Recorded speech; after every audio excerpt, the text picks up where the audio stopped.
Bueno, vamos a conversarlo, habíamos dicho desde la apertura con Carlos Trapani, él es director general de SECODAP. Y ahí, Carlos, gracias por venir, gracias por compartir con nosotros. En un marco de crisis hay muchos temas, ¿no?, que afectan a niñas, niños y adolescentes. Pudiéramos tomar al azar cualquier punto y el impacto de la crisis que vivimos se está reflejando también en la gente muy joven. Háblanos un poquito de eso en principio. Bueno, desde SECODAP y la Red de Derechos del Niño hemos denunciado, bueno, las consecuencias brutales que ha tenido la crisis en niños y adolescentes, principalmente en áreas tan sensibles como la alimentación, la salud, la violencia y la protección. Eh, Indicadores objetivos, los índices. Hoy hay lástima que no lo traje, un registro dramático de Cáritas adicional a los que ya he publicado sobre desnutrición infantil. De verdad que aquello es tremendo. Claro, los datos de Cáritas reflejan una crisis acumulada, un grado de desnutrición agudo, una desnutrición silente, y a partir de estos centinelas que tiene Cáritas a través del sistema SAMAN. La pregunta sería, bueno, ¿por qué el Instituto Nacional de Nutrición no ha publicado sus cifras oficiales? Porque el sistema de vigilancia agroalimentaria no ha presentado datos oficiales desde el punto de vista del Estado, bueno, cómo está el tema de los niños. SECODA hizo una investigación en el año 2016 donde monitoreamos 1.099 hogares. Estamos hablando de una entrevista a más de 4.000 personas, donde reportamos que el 92% de las personas entrevistadas afirmaron que han desmejorado la calidad de comida, ¿no?, y la cantidad de comida, y han desarrollado estrategias de supervivencia, comer menos, ¿no?, o que el Sí. adulto deje de comer para que coman los niños, o sacrificar al menos una comida, y generalmente ese sacrificio es el desayuno.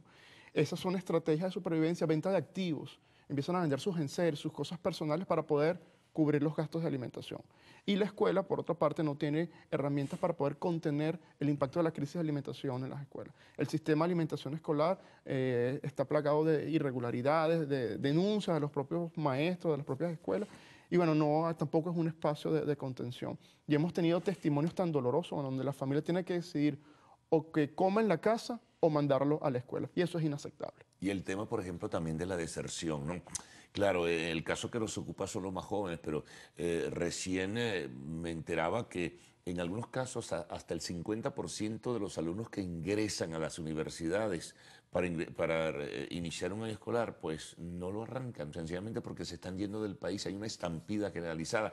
¿Cómo se está reflejando eso de la deserción también a nivel de los niños y adolescentes? Claro, y no solo porque se van del país, sino porque salen de la escuela. Salen a la escuela por hambre, salen de la escuela por la violencia, salen de la escuela porque tienen que buscar otras estrategias de poder mantenerse en la familia. Mucha preocupación, el niño tiene que mantenerse en la escuela como sea, y las escuelas tienen que hacer un esfuerzo para generar acciones, políticas y programas para poder que eso sea una realidad. El problema del Estado no es la ausencia de políticas, ¿no? Se hizo un esfuerzo importante como país incrementar la matrícula, pero incrementar la matrícula no es suficiente si no hay variables de calidad. Y cuando uno analiza variables de calidad, como por ejemplo la repitencia y la deserción, bueno, vemos que hay mucho trabajo por hacer. Ahora, en ese sentido, ustedes tienen cifras por los múltiples factores que surgen de la deserción en el área, digamos, de educación básica, educación media. El problema para cuantificar la deserción es la ausencia de cifras oficiales, ¿no? Iniciamos un año escolar donde, bueno, no se han presentado cifras, más allá de algunas declaraciones del ministro. Y eso es un problema. El no tener cifras desagregadas, no solo en educación, sino en otras áreas relativas a niños, es un problema, ¿no? Porque no podemos identificar la magnitud y el alcance de los problemas que están afectando a los niños. Entonces vamos a ciegas, se van desarrollando iniciativas a ciegas sin saber el impacto que estamos midiendo y si la ayuda está llegando a las personas que más lo necesitan. Ahora, esos niños que abandonan, que se incorporan sencillamente a un desordenado mercado de trabajo o a ayudar a a sus padres a comprar comida o a ayudar a sus padres a hacer las colas, finalmente ¿hacia dónde van? Tienen que tener un destino, ¿no? Es una realidad compleja y sobre todo muy diversa, ¿no? Puede haber niños que se incorporan a situaciones de trabajo, en términos de trabajo, ya sea formal o informal, otros deambulan en las calles, o puede haber otros que tengan factores de riesgo vinculados a la violencia, ¿no? Sí. La escuela, a pesar de todos los problemas que puede tener, sigue siendo un espacio de protección. Por eso hay que hacer esfuerzo para que los niños se mantengan en las escuelas. Ahora, otro elemento importante que lo conversábamos un poquito muy genéricamente antes de comenzar esta conversación, Carlos, en esa estampida, en esa diáspora que algunos también la califican de esta forma que está ocurriendo, donde ya no se van los profesionales como al principio en los primeros años y posteriormente factores de la clase media, sino que se van ahora también la gente pobre, la gente humilde, los que no tienen cómo vivir ni comer. Ustedes tienen una aproximación de cuántos niños también escapan y se van del país por la frontera. No, es muy difícil cuantificarlo, ¿no? pero sí hemos tenido testimonios de familias que se han separado producto de la crisis. O migra papá, o migra mamá, o se van los padres y quedan a cargo de otros cuidadores como las abuelas, los tíos, y eso es una realidad. La crisis, uno de los impactos que ha tenido es el debilitar el tejido social y debilitar la estructura familiar. Entonces los niños ahora no solo quedan huérfanos por la violencia, también los niños están quedando huérfanos por la migración, y eso es algo que nos tiene que llamar a la profunda reflexión. Ahorita es muy difícil darle garantías al adolescente que estudiando, trabajando, va a alcanzar sus aspiraciones que son legítimas y que son justas. Tenemos que hacer un esfuerzo como país, las autoridades especialmente, en dar certeza. Y dar certeza implica que ese adolescente, ese niño, tenga la convicción de que va a tener un futuro mucho mejor. Fíjate que también estamos, y seguramente ustedes también, Carlos, habrán visto el reflejo en medios de comunicación social de lo que está ocurriendo con los que se van. Da dolor ver en las plazas de Cúcuta, ¿no? Que es fronteriza a través de San Antonio del Táchira con el estado Táchira, lo que se está viendo en Maicao, lo que se está viendo en Boavista. Hay una gran indigencia donde aparecen no solamente adultos mayores, aparecen adolescentes y aparecen muchos niños pidiendo limosna en cualquier lugar. Están en la indigencia fuera de nuestras fronteras. Tanto fuera como interno, ¿no? La crisis ha generado un incremento significativo en niños en situación de calle. Lo vemos en las plazas acá y hemos visto algunos reportajes fuera del país. Ahí la recomendación a la familia, bueno, es que no podemos tomar decisiones desde la desesperación. Entiendo que el contexto es muy difícil, como padres nos angustiamos, pero creo que es inadecuado tomar decisiones en un estado de desesperación. Tenemos que analizarnos cómo estamos como familia, cómo podemos fortalecer redes de solidaridad, redes de apoyo y frente a eso, bueno, cómo nos ponemos creativos en un contexto de crisis. Pero el Estado tiene que entender que él es el único responsable.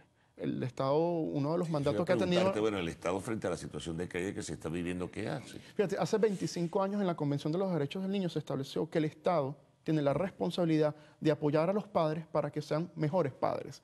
Eso implica programas, servicios, mecanismos de apoyo, mecanismos de asistencia. Lamentablemente la familia en los últimos años ha estado profundamente desasistida, ha estado profundamente abandonada, pero a la familia se le exige mucho.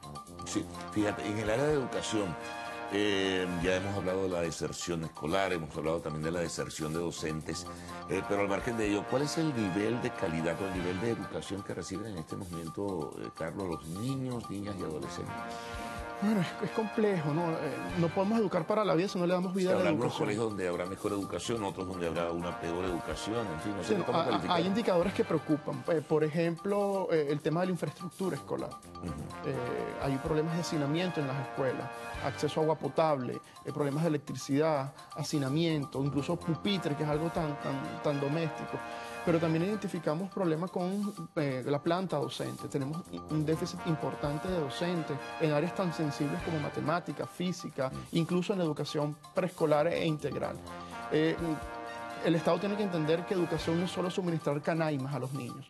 Canaima es una herramienta, pero no es la única. Cuando hablamos de calidad, bueno, eso implica docentes, implica recursos, implica alimentación. Sí, porque el Estado se apoya en eso que tú dices, bueno, en parte en la logística o en la infraestructura, pero más allá de eso, que es la formación fundamental. No, y va más allá en las estrategias pedagógicas, es decir, cómo los docentes en un contexto de crisis y adversidad pueden garantizar procesos de enseñanza en los niños. La crisis también genera oportunidades, ¿no? Y creo que los niños de hoy día se están creando en un entorno que nosotros no vivimos y han incorporado en su vocabulario palabras que nosotros eran ajenas.